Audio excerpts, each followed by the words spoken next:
I'm so excited. In today's video, I'm going to be swatching and testing out this bad boy. This is a 48 pan watercolor set from Artistro. Now this set was kindly gifted to me from one of my internet friends. It's really funny to say that because growing up my parents were always like, don't talk to strangers on the internet, and like that's what I do to make part of my income now is talking to you, potentially a stranger on the internet. That's a thought that comes and goes out of my head every so often. Anyway, this was so kindly sent over from Savannah, and a little plug for Savannah. She is over on Instagram. Her IG handle is What a Beautiful Life. I will have her account linked down below in the description in case you wanted to check her out. I absolutely love her page. It is all within the scope of makeup and beauty. So this does have 48 watercolors in it, as well as a few other things. This is what the case looks like. It's a nice metal tin, which I think would be really good for travel.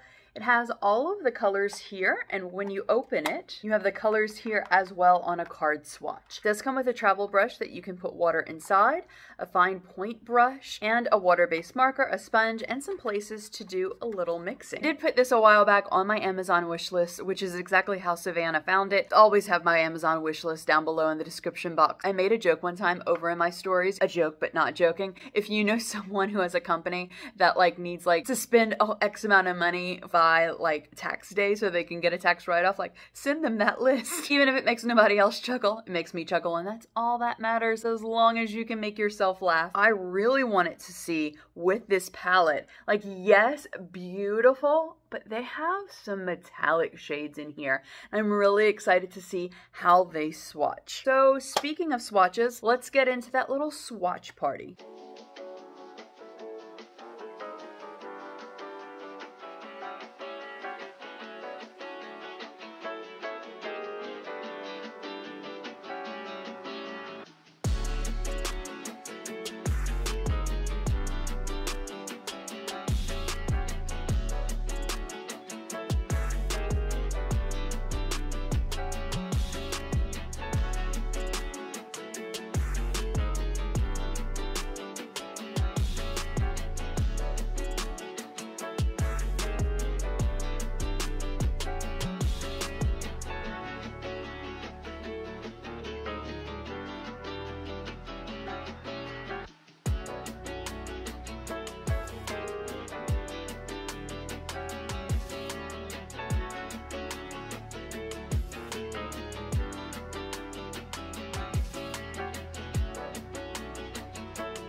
a 2-page spread.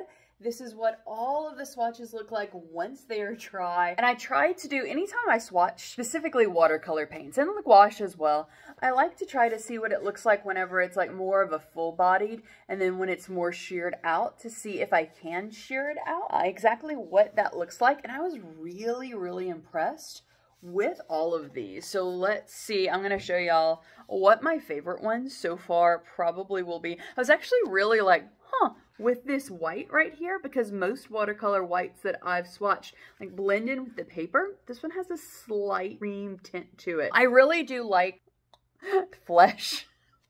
I like that color. Don't like the name, but I do like the color orange red as well. That one's really pretty. And I know that I put music over it, but whenever I swatched these two right here, the blackish green and the olive green, oh my God. I just thought it was so beautiful. And then the metallics are so cool. They were kind of like, whenever I was painting with them. I don't know though if you can see the reflection. Like, I can see it in real life. I'm not sure if the camera's picking it up. Like, that has some good metallic shift to it. So especially with some more Christmassy scenes that I'm going to be doing for my art shorts that I post daily, these are really going to come in handy. So let me know in the comments down below which one of these, or I guess which group is your favorite. Do you like the blues, the yellows, oranges, the reds, greens, the neons, the metallics? Let me know which grouping you like. And then, as you saw, I did a really quick, crappy, impressionist-esque, like forest scene, and I was using the watercolor paper that came with the set. It's what came out. It's not my favorite at all. Obviously, I'll be using this set more often than just this first time, but I wanted to see how easily the colors blended. These are really nice and pigmented. They were super easy to build up, but they dried down super quickly. So like, I was trying, because like here, the shadow in this tree that was like the closest, I was trying to kind of like blend it with the Payne's gray and the different greens and some brown, and it kind of just like stands on its own. It's okay. Like this painting, I really enjoyed using the paints. Overall, I really do like this set of watercolors from Artistro. I am really excited to play with them a little more and see exactly what things I can create using this set. So that is it for me today. A big thank you again to Savannah for sending these over, for constantly supporting me here on YouTube and over on Instagram. And thank you so much for spending a little bit of your day with me. I hope that you have a wonderful rest of your day, and I'll see you in another video that YouTube should be recommending now.